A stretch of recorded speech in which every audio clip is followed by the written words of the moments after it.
Hi friends, basic computer course class 2ಗೆ ನಿಮ್ಮೆಲ್ರಿಗೂ ಸ್ವಾಗತ. ನಾವು ಈ ಕ್ಲಾಸ್ನಲ್ಲಿ ಹಾರ್ಡ್ವೇರ್ ಡಿವೈಸ್ ಬಗ್ಗೆ ಕಲಿತಾ ಇದ್ದೀವಿ. ಓಕೆ, ಸೊ ನಾವು ಈ ಕ್ಲಾಸ್ನಲ್ಲಿ ಯಾವ್ಯಾವ ಟಾಪಿಕ್ ಅನ್ನ ಕವರ್ ಮಾಡ್ತಿದ್ದೀವಿ ಅಂತ ನೀವು ನೋಡೋದಾದರೆ, ನಾವು ಈ ಕ್ಲಾಸ್ನಲ್ಲಿ definition of a hardware devices ಅಂದ್ರೆ ಹಾರ್ಡ್ವೇರ್ ಡಿವೈಸಸ್ ನ ಒಂದು ಸಂಕ್ಷಿಪ್ತವಾದಂತಹ ಡೆಫಿನೇಷನ್ ನೋಡೋಣ. ಹಾಗೇನೆ second one, types of hardware devices and usage ಅಂದ್ರೆ ಹಾರ್ಡ್ವೇರ್ ಡಿವೈಸ್ ನಲ್ಲಿ ಇರುವಂತಹ ಆ ವಿಧಗಳು ಯಾವುವು, ಹಾಗೇನೆ ಅವುಗಳ ಯೂಸೇಜ್ ಏನು ಅಂತ ಕೂಡ ನೋಡೋಣ. ಸೊ ಆ ವಿಧಗಳು ಯಾವುವು ಅಂತ ನೀವು ನೋಡೋದಾದ್ರೆ ಅದರಲ್ಲಿ 3 ವಿಧಗಳಿವೆ. ಒಂದನೇದು input device, output device and storage device. Okay, ಈ 3ರ ಬಗ್ಗೆ ನಾವು ಸಂಕ್ಷಿಪ್ತವಾದಂತಹ ಬೇಸಿಕ್ ಲೆವೆಲ್ ನಾಲೆಜ್ ಅನ್ನ ಪಡ್ಕೊಳ್ಳೋಣ. ಹಾಗೇನೆ ಕೊನೆಯದಾಗಿ ಥರ್ಡ್ ಒನ್, ಸೊ ನಾವು related to hardware devices multiple choice questions ಅನ್ನ ಸಾಲ್ವ್ ಮಾಡೋಣ. ಓಕೆ, ಸೊ ಹಾಗಾದ್ರೆ ಬನ್ನಿ ವಿಡಿಯೋನ ಶುರು ಮಾಡೋಣ. Welcome to information in Kannada. ನನ್ನ ಹೆಸರು ಚೇತನ್.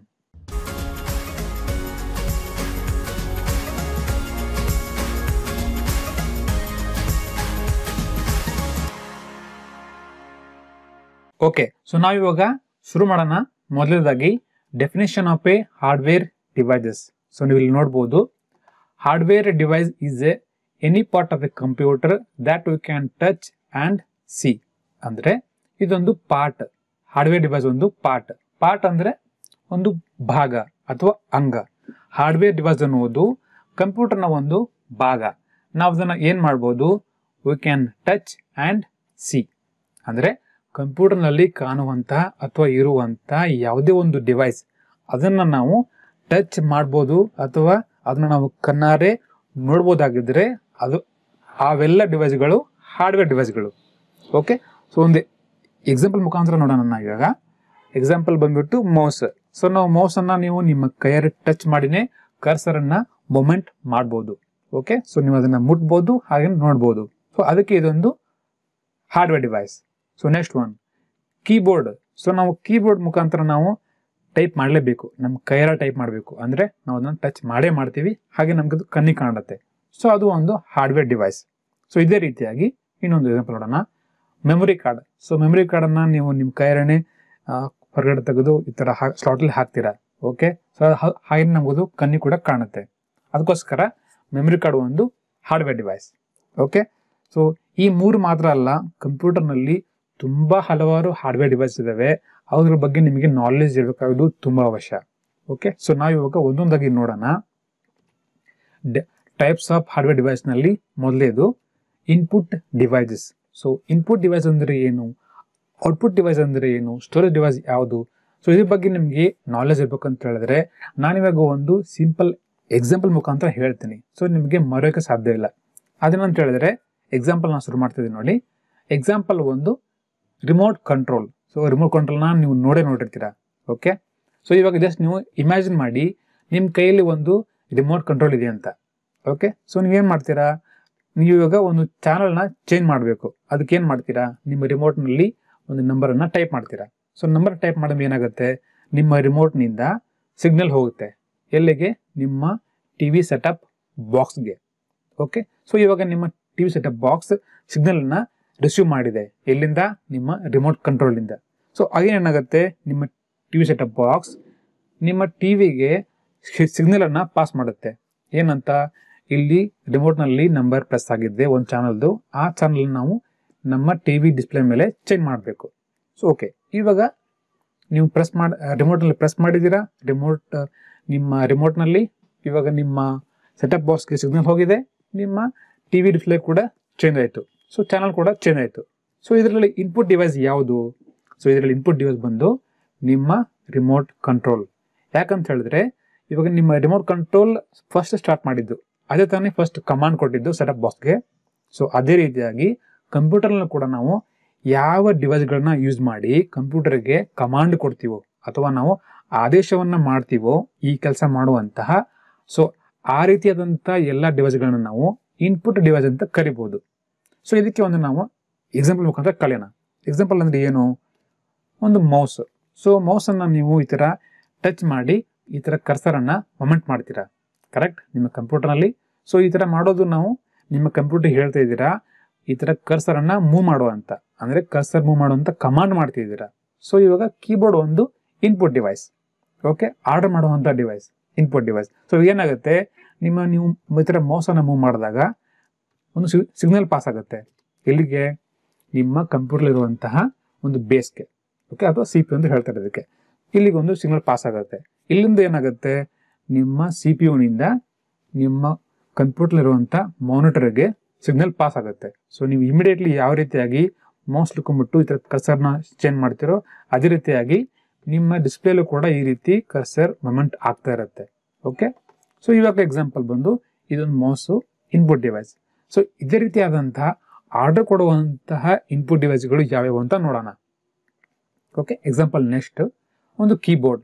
ಸೊ ಕೀಬೋರ್ಡ್ ಮುಖಾಂತರ ನೀವು ಕಂಪ್ಯೂಟರ್ನಲ್ಲಿ ಏನು ಮಾಡ್ಬೋದು, ಒಂದು ನ್ಯೂಮರಿಕಲ್ನ ಟೈಪ್ ಮಾಡ್ಬೋದು, ಅಥವಾ ಒಂದು ವರ್ಡ್ನ ಟೈಪ್ ಮಾಡ್ಬೋದು, ಅಥವಾ ಸ್ಪೆಷಲ್ ಕ್ಯಾರೆಕ್ಟರ್ ಕೂಡ ಟೈಪ್ ಮಾಡ್ಬೋದು. ಅಂದ್ರೆ ಏನು ಮಾಡ್ತಿದ್ದೀರಾ, ನೀವು ಕಂಪ್ಯೂಟರ್ಗೆ ಹೇಳ್ತಾ ಇದ್ದೀರಾ. ಸೊ ಫಾರ್ ಎಕ್ಸಾಂಪಲ್ ನೀವು ಇಲ್ಲಿ ಇದರ ಕ್ಯಾರೆಕ್ಟರ್ನ ಟೈಪ್ ಮಾಡಿದ್ರೆ ಸೇಮ್ ಕ್ಯಾರೆಕ್ಟರ್ ಕೂಡ ನಿಮ್ಮ ಕಂಪ್ಯೂಟರ್ ಡಿಸ್ಪ್ಲೇ ಮೇಲೆ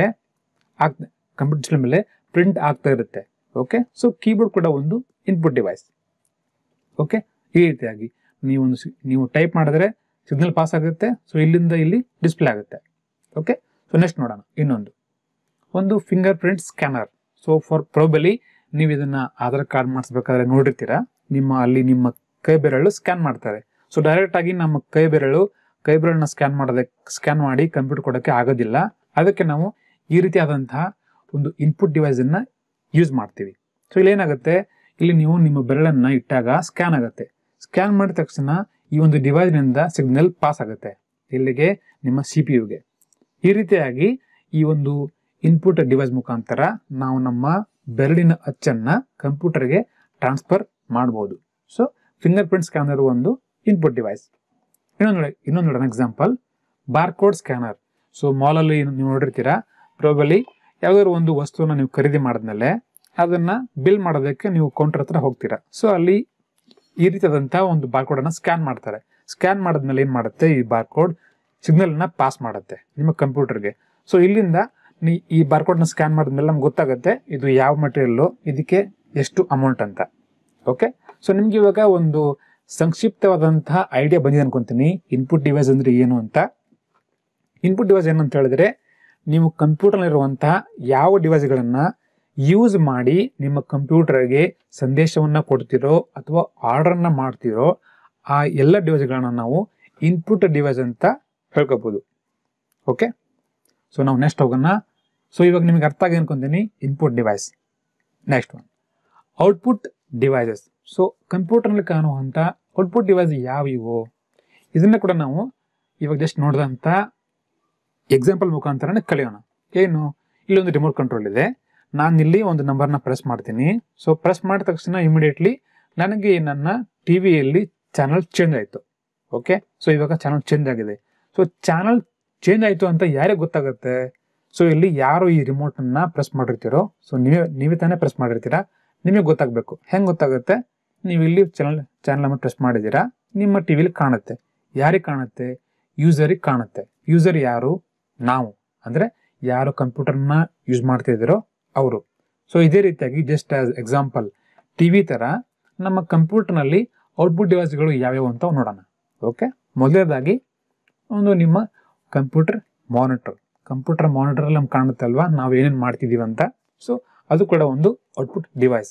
ಸೊ ನೀವು ಫಾರ್ ಎಕ್ಸಾಂಪಲ್ ಒಂದು ಇನ್ಪುಟ್ ಡಿವೈಸನ್ನು ಯೂಸ್ ಮಾಡಿ, ಫಾರ್ ಎಕ್ಸಾಂಪಲ್ ಒಂದು ಮೌಸನ್ನು ಯೂಸ್ ಮಾಡಿ ಈ ಥರ ಕರ್ಸರ್ ಚೇಂಜ್ ಮಾಡಿದ್ರೆ ಅದು ಡಿಸ್ಪ್ಲೇ ಆಗುತ್ತೆ, ಅದು ನಿಮ್ಮ ಕಣ್ಣಿಗೆ ಕಾಣುತ್ತೆ. ಸೊ ಅದಕ್ಕಾಗಿ ನಿಮ್ಮ ಟಿವಿ ಮಾನಿಟರ್ ಒಂದು ಔಟ್ಪುಟ್ ಡಿವೈಸ್. ಸೊ ಇನ್ನೊಂದು ನೋಡೋಣ ಎಕ್ಸಾಂಪಲ್ಲು. ನೆಕ್ಸ್ಟ್ ಒಂದು ಪ್ರಿಂಟರ್. ಸೊ ನೀವು ಕಂಪ್ಯೂಟರ್ಗೆ ಪ್ರಿಂಟ್ ಮಾಡುವಂಥ ಪ್ರಿಂಟ್ ಕೊಟ್ರೆ ಅವಾಗ ಏನಾಗುತ್ತೆ, ನಿಮ್ಮ ಪ್ರಿಂಟರ್ ನಿಮ್ಮ ಪೇಪರಲ್ಲಿ ಪ್ರಿಂಟ್ ಕೊಡುತ್ತೆ. ಸೊ ಪ್ರಿಂಟ್ ಏನು ಮಾಡ್ತೀರಾ, ನೀವು ಆ ಪೇಪರ್ನ ತಗೊಂಡು ನಿಮ್ಗೆ ಯಾವ ರೀತಿ ಬೇಕೋ ಆ ರೀತಿಯಾಗಿ ಯೂಸ್ ಮಾಡ್ಕೊತೀರಾ. ಸೊ ಇದರಲ್ಲಿ ಎಂಡ್ ಯೂಸರ್ ಯಾರು? ಕಂಪ್ಯೂಟರ್ನ ಯಾರು ಯೂಸ್ ಮಾಡ್ತಿದ್ದಾರೋ ಅವರು. ಸೊ ಅದೇ ರೀತಿಯಾಗಿ ಇನ್ನೊಂದು ನೋಡೋಣ, ಪ್ರೊಜೆಕ್ಟರ್. ಸೊ ಪ್ರೊಜೆಕ್ಟರ್ನ ನೀವು ನೋಡಿರ್ತೀರಾ, ಫಾರ್ ಎಕ್ಸಾಂಪಲ್ ಎಲ್ಲಾದರೂ ಸೆಮಿನಾರ್ ಆಗಬೇಕಾದ್ರೆ ಅಥವಾ ಯಾವುದೋ ಒಂದು ಮೀಟಿಂಗ್ ಆಗಬೇಕಾದ್ರೆ ಸೊ ಪ್ರೊಜೆಕ್ಟರ್ನ ಯೂಸ್ ಮಾಡ್ತೀವಿ. ಯಾಕಂದರೆ ಜಾಸ್ತಿ ಜನ ಇರ್ತಾರೆ, ಸೊ ಎಲ್ರಿಗೂ ಕಾಣಲಿ ಅಂತ. ಸೊ ಅವಾಗ ಏನಾಗುತ್ತೆ, ನೀವು ಕಂಪ್ಯೂಟರ್ನಲ್ಲಿ ಏನೇನು ಮಾಡ್ತಿದ್ದೀರೋ ಯೂಸು ಅದು ನಿಮ್ಮ ಪ್ರೊಜೆಕ್ಟರ್ನಲ್ಲಿ ಡಿಸ್ಪ್ಲೇ ಆಗುತ್ತೆ. ಸೊ ಅದನ್ನ ಯಾರು ನೋಡ್ತಾರೆ? ನಾವೇ ನೋಡ್ತೀವಿ. ಅಂದರೆ ಕಂಪ್ಯೂಟರ್ನ ಯಾರು ಯೂಸ್ ಮಾಡ್ತಿದ್ದಾರೋ ಸೊ ಅವರಿಗೆ ಅದು ಕಾಣುತ್ತೆ. ಓಕೆ, ಸೊ ಇದು ಪ್ರೊಜೆಕ್ಟರ್ ಆಯಿತು. ನೆಕ್ಸ್ಟ್ ಒನ್ ಇದು ಸ್ಪೀಕರ್ ಏನ್ ಮಾಡುತ್ತೆ? ಸೊ ಸ್ಪೀಕರ್ ನೀವು ಕಂಪ್ಯೂಟರ್ನಲ್ಲಿ ಯಾವುದೇ ಒಂದು ಸಾಂಗ್ ಅಥವಾ ವಿಡಿಯೋನ ಪ್ಲೇ ಮಾಡಿದ್ರೆ ಅದು ನಿಮಗೆ ಸ್ಪಷ್ಟವಾಗಿ ಕೇಳೋ ತರ ಸೌಂಡ್ ಅನ್ನು ಉತ್ಪತ್ತಿ ಮಾಡಿ ನಿಮಗೆ ತಲುಪಿಸುತ್ತೆ. ಸೊ ಇವಾಗ ಏನಾಯ್ತು, ಸ್ಪೀಕರ್ ಕೂಡ ಒಂದು ಔಟ್ಪುಟ್ ಡಿವೈಸ್.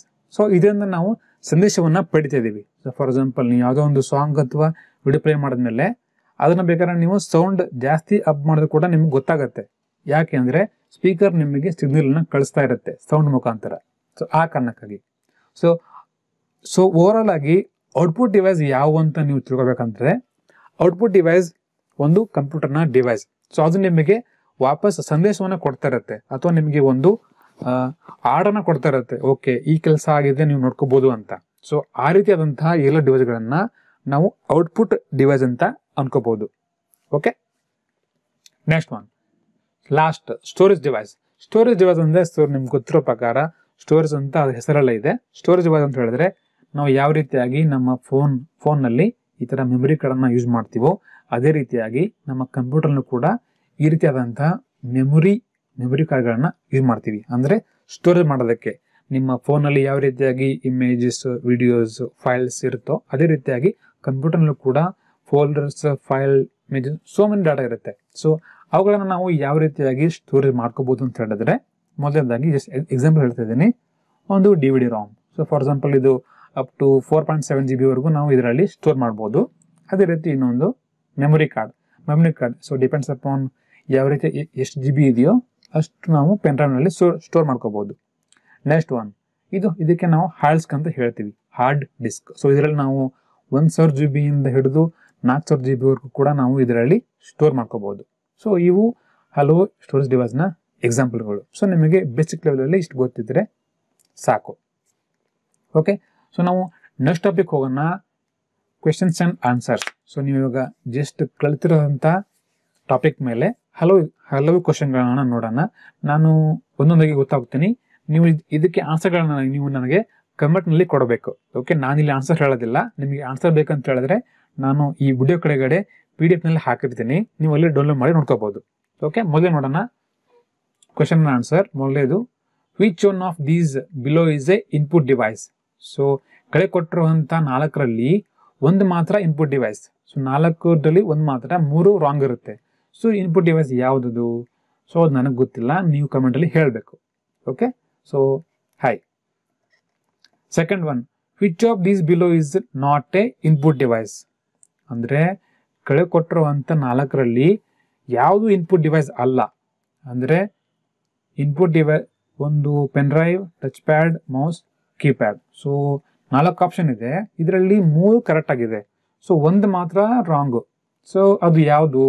ಅದನ್ನು ನೀವು ಆನ್ಸರ್ ಮಾಡಬೇಕು ಕಮೆಂಟ್ ನಲ್ಲಿ. ಓಕೆ, ನೆಕ್ಸ್ಟ್ ಹೋಗೋಣ. Third question, regarding A projector which sentence below is A correct? So projector ಅನ್ನೋದು ಒಂದು ಡಿವೈಸ್. ಸೊ ಆ ಡಿವೈಸ್ಗೆ ಕೆಳಗೆ ಇರುವಂತಹ ಸೆಂಟೆನ್ಸ್ ಯಾವುದು ಸೂಕ್ತವಾಗುತ್ತೆ? ಸೊ ನೀವು ಇದನ್ನ ಕಮೆಂಟ್ ಅಲ್ಲಿ ತಿಳಿಸಿ ಹೇಳ್ಬೋದು ನನಗೆ. Okay, fourth one, which of these below is a storage device? So ಇಲ್ಲಿ 4 ಆಪ್ಷನ್ ಇದೆ, 4ರಲ್ಲಿ ಯಾವುದು storage device? So okay, so ಈ ರೀತಿಯಾದಂಥ ಕ್ವಶನ್ ನಿಮಗೆ related to computer related questions ನಲ್ಲಿ, ರಿಲೇಟೆಡ್ ಟು ಹಾರ್ಡ್ವೇರ್ ಟಾಪಿಕ್ ನಲ್ಲಿ ಈ ಕ್ವಶನ್ಸ್ ಕೇಳ್ಬೋದು. ಬೇಸಿಕ್ ಕ್ವಶನ್ಸ್ ಅಷ್ಟೇ. ಓಕೆ, ಸೊ ಈ 4 ಕ್ವಶನ್ಗಳಿಗೆ ನೀವು ಕೆಳಗಡೆ ಕಮೆಂಟ್ ಅಲ್ಲಿ ಹೇಳ್ತಿರಲ್ವಾ? ಓಕೆ, ಸೊ ನಾವು ನೆಕ್ಸ್ಟ್ ಕ್ಲಾಸ್ 3 ನಲ್ಲಿ ಯಾವ್ಯಾವ ಟಾಪಿಕ್ ಅನ್ನ ಕವರ್ ಮಾಡ್ತೀವಿ ಅಂತ ನೋಡೋಣ. ಸೊ ಕ್ಲಾಸ್ 3 ನಲ್ಲಿ ಮೊದಲನೇದಾಗಿ ಮದರ್ ಬೋರ್ಡ್ ಅಂದ್ರೆ ಏನು, CPU ಅಂದ್ರೆ ಏನು, ಹಾಗೇನೆ RAM ಮತ್ತೆ ROM ಅಂದ್ರೆ ಏನು, ಇವುಗಳ ಯೂಸೇಜ್ ಏನು, ಡಿಫ್ರೆನ್ಸ್ ಏನು, ಇದರ ಬಗ್ಗೆ ಬೇಸಿಕ್ ಲೆವೆಲ್ ಅಲ್ಲಿ ಕಲಿಯೋಣ. ಓಕೆ ಫ್ರೆಂಡ್ಸ್, ಈ ವಿಡಿಯೋ ನಿಮಗೆ ಇಷ್ಟ ಆಗಿದ್ರೆ ವಿಡಿಯೋನ ಲೈಕ್ ಮಾಡಿ, ಶೇರ್ ಮಾಡಿ, ಹಾಗೆ ನಿಮ್ಮ ಅನಿಸಿಕೆನ ಕಮೆಂಟ್ಸ್ ಅಲ್ಲಿ ತಿಳಿಸಿ. ನೀವೇನಾದರೂ ನನ್ನ ಚಾನಲ್ಗೆ ಹೊಸದಾಗಿ ಬಂದಿರಿ ಸಬ್ಸ್ಕ್ರೈಬ್ ಮಾಡೋದನ್ನ ಮರೆಯಬೇಡಿ. ಮತ್ತೆ ಸಿಗೋಣ ನೆಕ್ಸ್ಟ್ ವಿಡಿಯೋದಲ್ಲಿ. ಅಲ್ಲಿವರೆಗೂ ಬಾಯ್.